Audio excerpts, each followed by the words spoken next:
Hi there, I wanted to record a very short update.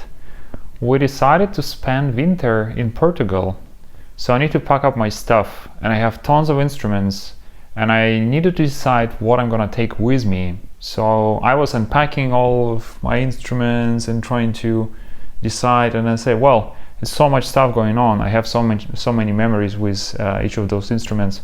Maybe I should record a video, and here I am. Let's start with my, I guess, main instrument, which is the clarinet over there. This one is 1957 Busin-Hawkes Imperial clarinet. I bought it roughly 10 years ago off eBay from the UK. It's amazing. It's really good. It's been serving me really well. I've been playing it every week since then. Obviously it's been maintained and oiled and cleaned and whatever. Really lovely sound, really big bore. Loving it. I'm playing it in my band Fender Publica, and you can hear it on like multiple recordings, in all the recordings I have on my channel, and also in all the live streams for meditation music that I'm playing. So you can hear me quite often playing it. It has the Nalbantov pickup. I have another video about it on my channel, so you can check it out. Works really well for me. One thing that I want to do here is maybe to change the barrel. I already have one. I need to drill a hole and make a thread there that I can use it as well. Moving on, this is my tenor saxophone. I switched to tenor some time ago and I decided, well, do I want to get a vintage one? Of course I do, but I also wanted to have something from the very beginning that is working and it's maintained and I can play and I don't have any issues with taking different notes and really practicing to not really procrastinate as much. So this is Yamaha, I believe, YTS 275. I don't know the year. I think this one is still made in Japan, so it's pretty good quality. The keywork is a little bit too noisy, but I like it. I like the way it sounds. You can hear and see me playing it in the song on my channel for Malinen, and I also play that instrument with my band Fender Publica. All right, moving on. Let's wrap up, I guess, the reed instruments, and then we go into flutes. So the next instrument I play is this Melodica. This is Walter. I don't know if it's like a brand that known anywhere except in Germany. I think it's basic level instrument, nothing really special. The only thing that I was looking for while buying it is it has like extra octave or so, right? So normally you have, I don't know how many keys, 37, whatever. So this one is bigger. I have like this extra higher octave notes. No matter what kind of melodica you're gonna pick up, you would have to deal with the tuning of the reeds. So they go off very, very quickly, and it's just a mess. You can find a couple videos on YouTube. Maybe I'll record my own one. How to tune the melodica. You can actually do it like very easily. You need to go through all the reeds there, blow into them, and use a tiny file to clean up the reeds and adjust the thickness of the reed, and it will move the tune up and down. So this one is in tune, plays really, really well, and I don't want to swap it to any other melodica. Moving on, some other instruments I have those two flutes. Those are relatively new ones. I picked them up a couple months ago. I'm still practicing. I want to get into flute world myself. This one I actually made a mistake. I bought the one that is this is D. It has holes that are like where you need to stretch your palm, like you need to stretch your fingers that far. It's a little bit inconvenient to play, but I think I'm making progress. I actually can now play the whole range. I can overblow, and I think I can switch back and forth, so it's quite cool. So you probably were gonna see me playing this flute very soon in the meditation sessions that I'm playing. The other flute I picked up as well, this is in G. This is much more comfortable to play, but I don't like the sound, to be honest, as much, and I don't think I'm probably gonna get rid of this one. I'm not sure, I'm still deciding. Really lovely instrument, but just not my kind of cup of tea, so I'm probably gonna move on and get something else, another flute or something. All right, I guess we're done with the wind instruments, and maybe we move on to some of the percussion sounds. So I have a couple shakers. This is standard egg shaker, really high pitch sound. I'm using it in pretty much all tracks. I don't like to use samples for the shakers. I make a 8-bar loop using the shaker, and I'm playing it. And I use this one as well. It's like a little bit lower tuned one from Meinl. The next one is very special. This is a bell. I don't know where it's coming from actually. Probably Indonesia. So my wife got it from somewhere, and it was like a big. How do you say that? There were many of them. That's what I'm trying to say. And I think she got rid of the rest of them, but this one was hanging alone in the corner, and I like picked it up, and I like the sound. So you can see me playing it pretty much every stream, every live stream meditation stream I'm doing. I'm starting with it, and I'm finishing with it. So it's a signal for the people that they can get back from the meditation, get back from practice. Really lovely sound. I'm playing it using stereo microphone, so I'm moving it around, and creates a really nice separation. You can hear like flowing around you as a sound. Really nice. Moving on with percussions, I have my Udu Drum. I tried multiple drums that I wanted to use in my meditation streams, and after trying many of them, including like synthesizers and like some other options, I decided to stick to this one. Why? There is a specific reason why I like this one. It has multiple sounds. You can actually play, like depending where you hit it, it changes the sound slightly, and it creates a lot of variations. So when I'm playing it, I can do a little bit more like ASMR style. I can tap on it, push it closer to the microphone, get really nice sound, play something here. You can, move your palm like that. A lot of different sounds, really cool. And of course you can play rhythm. And the cool thing about it, it also can play the bass, really deep one. And you also have a choice. You can play it like here, or you can play it like here.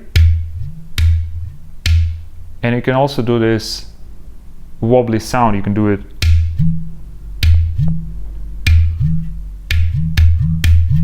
Yeah, it's really cool. I'm actually right now using it mainly for the meditation, for the streams. I even have a full 30 minutes videos where I'm playing only this drum with some shakers and some other percussions. I'm in love with this instrument. This is from Schlagwerk, tuned in D sharp, I guess. Yeah, D sharp. And I'm dying to maybe use it in one of the tracks, IDM tracks that I will be producing soon. So I think I want to use it in either a break or in the build-up. I want to use it, that's what I'm saying. Really cool instrument. If you want to get into, extend your palette of your percussion sounds, highly recommend to pick up this one. It's worth it. It's not very expensive though. It's 100 euros, something like that. Really cool. Okay, what else I got? Let's move on to stringed instruments. I probably gonna start with the harp. So this is it has multiple names. This very one is called Autoharp. Why it's Autoharp? Because normally it's tuned in chromatic, starting from C to F, and normally you have a section here which consists of 5 or 7 or 9 bars, and they have different pads in there. If you press the bar, it has a key signature in it. So it mutes out the strings that needs to be muted in a specific chord. So you kind of play F major, you strum and you get your F major, or you get your A minor, you press A minor, you strum and you get your A minor. So people in the US, it has like the holders, one on the back as well. You have a belt, you can put it like this with one, and then you can with one hand you can, you know, strum, and then with the other one you can tap on the bars. The way I'm using it is very different. I have a tune in the open D sus something, I guess, D sus 2. I can't recall exact tuning. I'll probably make a video, another video how to tune it this way. And the way I'm playing it in obviously with my fingers.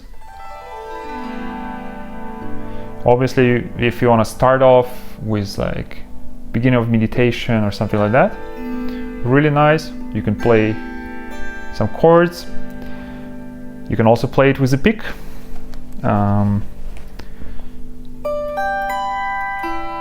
So you can have a little bit more separated sounds. You can also play some patterns. And the technique I like the most actually is to play it with a brush. So I'm using just a brush stole of my wife, and you can, depending on how hard you hit the strings, you can either play them with the hairs, or you can push a little bit harder, and then the metal part of the brush gonna hit the string, so it will make a more pronounced sound like that. So you can pretty much play your rhythm, and then sometimes you can hit it harder and get individual notes. This is a lovely technique. I'm also using it with some other sticks, but I do like the brush the most. So this one I got, I guess secondhand of eBay. It's really hard to find them in Germany. You can potentially opt in for like a sitar. It will have extra bar with like kind of lap guitar kind of style thingy, and just cut it off and just play the rest of the strings. But I was looking specifically for American one. I'm still considering buying a new one that has a pickup. I don't have a pickup on this one, so I'm using the microphones.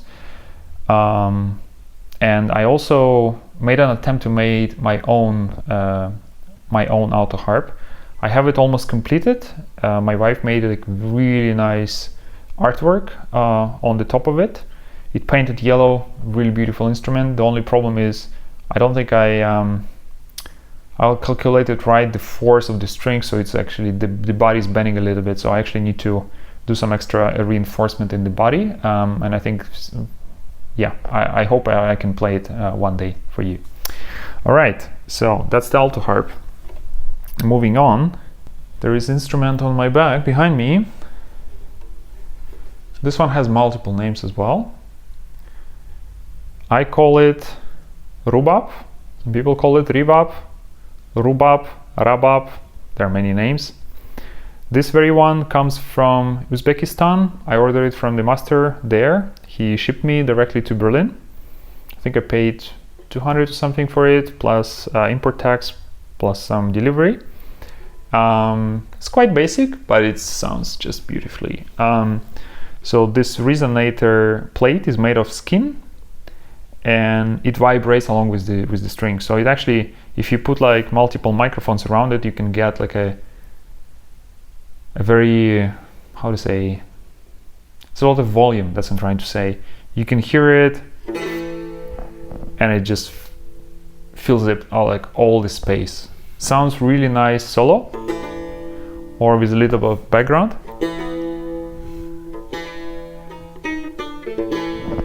Beautiful instrument. Playing it almost every stream. I also played it in the track that I have on my everywhere, Spotify, YouTube Music, Apple Music, you name it, called Turquese. I'm playing there this very instrument at the beginning. Some people hear it and say, oh, it's banjo, you're playing banjo there. No, I don't play banjo there. I do play the rubab. If you into ethnic kind of music, I highly recommend you try this one. Really easy to pick up. You can adjust the tuning a little bit. This is the traditional tuning I have right now, but like on Turquesa, for instance, I retuned it to fit the tonality of my song, and I think it worked just nice. You know, the action of the strings could be lower, but the cool thing about it, you actually never play, you only play the first string, which is a double string as well. The other two are phantom strings. Well, depending how you count. It actually has, I don't know if you can see that, it has 5 strings. So the bass one is a single string. It's kind of nylon-like a string. And then the middle one is doubled, creates this chorus effect, and the first one is doubled as well. They tune in unison, but you detune them a little bit and they create this nice chorus sound. Okay, that's the rubab. I have a smaller one as well, the one over there, called Rubab Prima. It was listed on one of the websites as weird mandolina thingy. It was a German one, and it was sold as broken. It wasn't broken, but it was completely messed up in terms of the setup. The bridge was off, the strings weren't there, and the tuners were like completely destroyed. So what I did, I replaced the tuners, I cut different holes in there, I changed the bridge, tuned it a little bit, adjusted the action. A really nice instrument. I'm playing it solo in some of the actually some of the strings, some of the live streams as well. Okay, the next one is ukulele. This is a basic model. Kasha. I don't know how to pronounce the name. They say it's designed in Germany and handcrafted from selected woods. No idea. I think it's Chinese one actually. So this one I also got secondhand, and it turns to be a cool instrument. I'm playing already it quite often. You can hear me playing it in the Turquesa song, also in the song Shipad. I'm playing there like just one note. It's really subtle, but it's there, it's present. Really lovely instrument. The body is bending a little bit, so I assume in a couple years time it will bend over and probably would need a repair. I'm not sure if it's worth it, but for now I'm just enjoying it. Cool. Moving on, I have this guitar.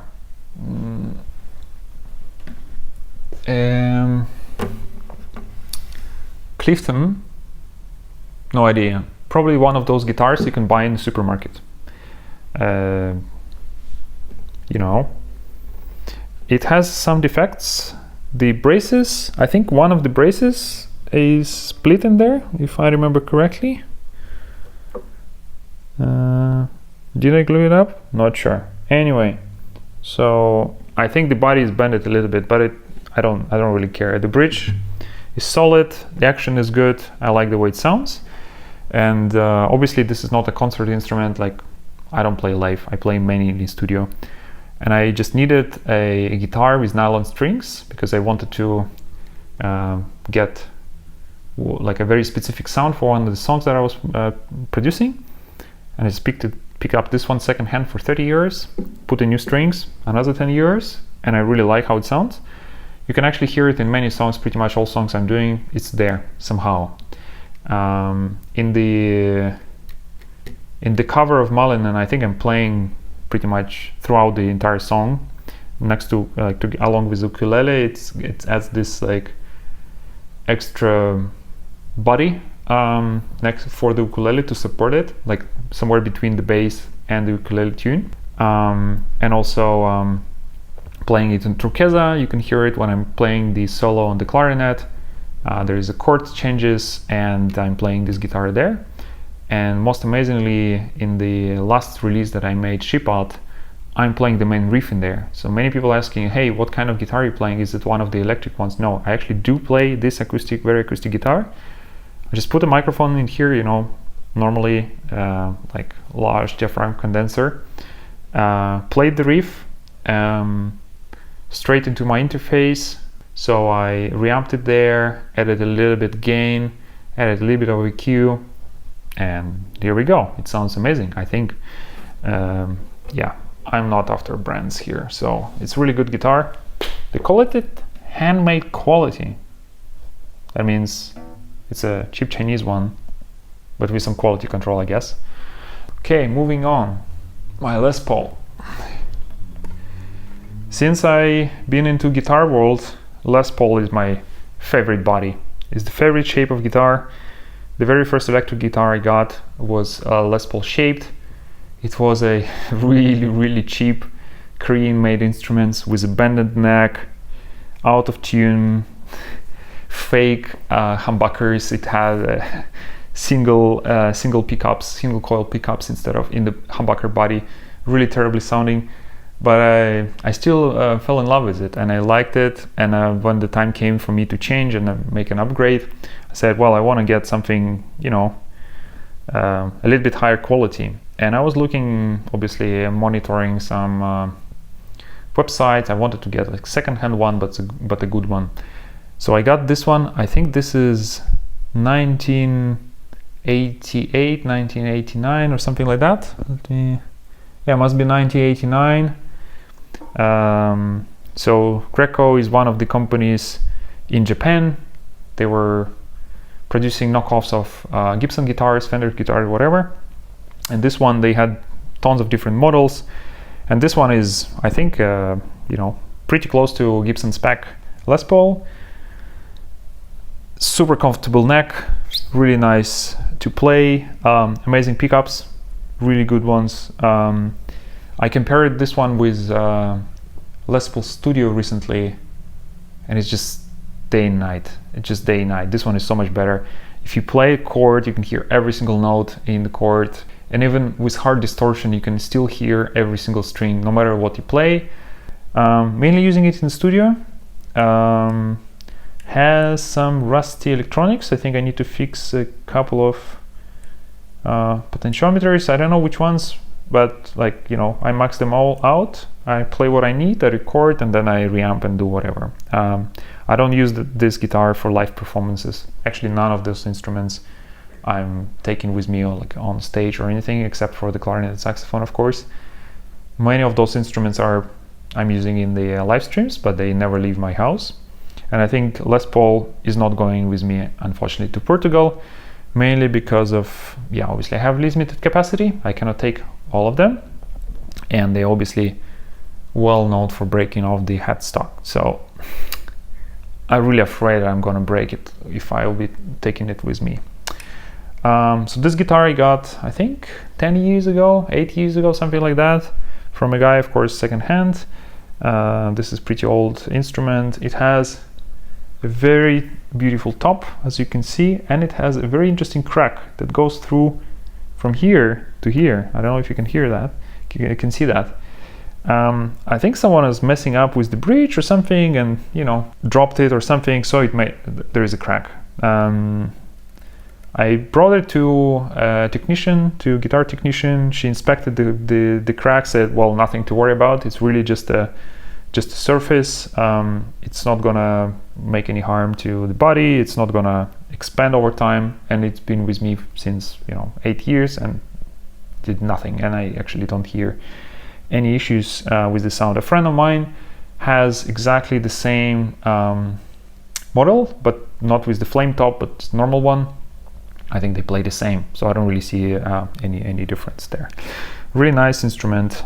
I want to keep it with me, but unfortunately I don't play it as much because I'm now playing more on the single coil pickup guitar, which is my Tele. All right, this one I got just a month ago. What's the year? Must be 1998 or something. Made in Mexico, Tele. The previous owner, I think it was originally white or something. I looked up on the internet. Painted it in this color. It's not surf green. They call it something blue. I don't know. I don't know the colors very well. The paint job was okayish, but it has already some cracks, and I do like, and I want to age it, and I want to see how it's gonna age. I think it's actually gonna look pretty good once I add a little bit more there. Obviously not intentionally. The neck has already some dents, and the lock goes off, and there are some chips, and yeah, that's how I like it. I do like the feel of the instrument that is being used, and obviously it's not a new one. 1998, you know, you can expect guitar to be used a lot during this time. What I did, polished the frets already, put the new strings on, adjusted the height, adjusted the neck relief, everything is set. Yeah, really good to go. I only changed the potentiometer. The volume one was, you know, not working, just replaced it. It was not original. I think the pickups are stock. I think the saddle, they changed it. It's a bone nut. I don't know if it does anything to sound, but I do like the shape of the neck. It's a modern one, C shape, really nice instrument. And in most of the recordings, I'm actually using this guitar now because I just like the single coil kind of sound to it.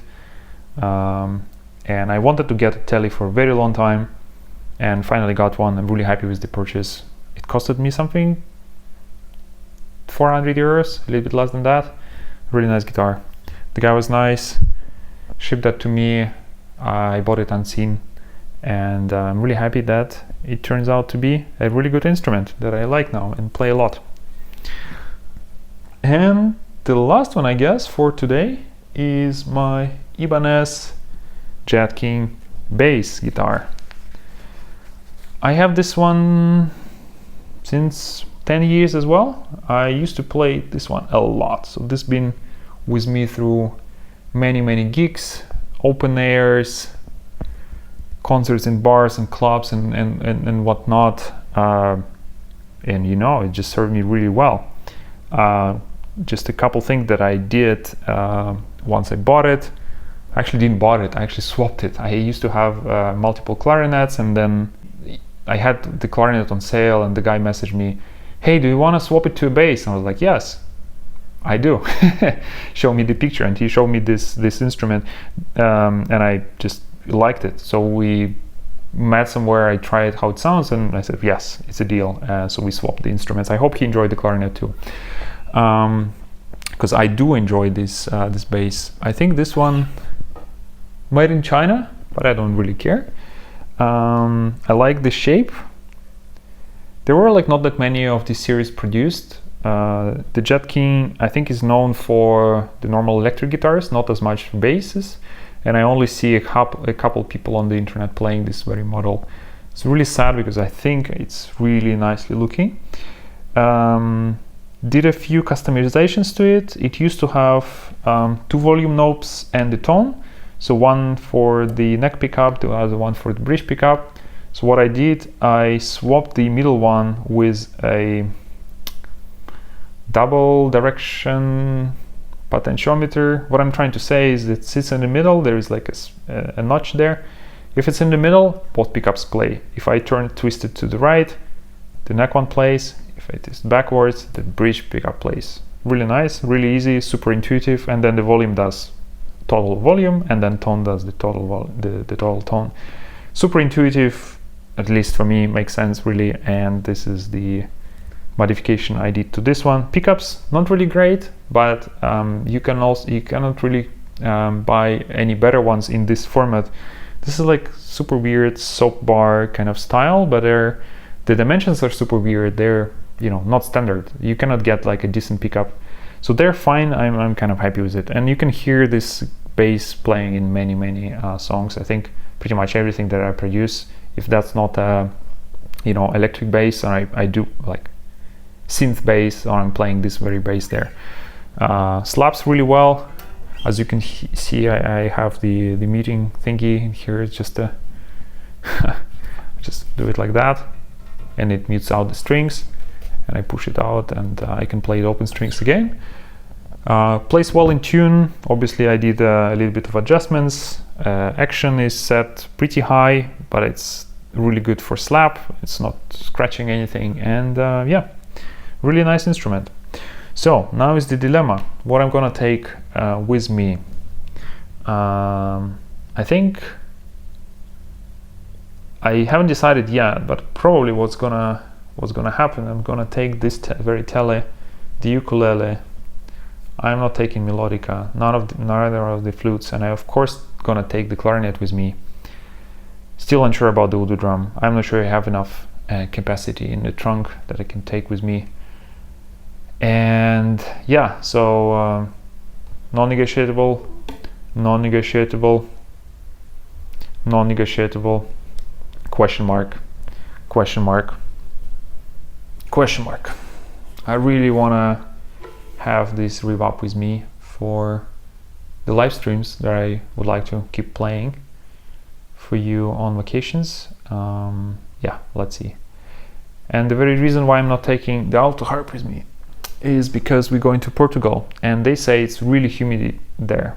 So likely this beast is going to be out of tune all the time, and it's such a pain to tune all the strings all the time. If the season changed here in Germany, like I almost like retune it weekly, so much hassle.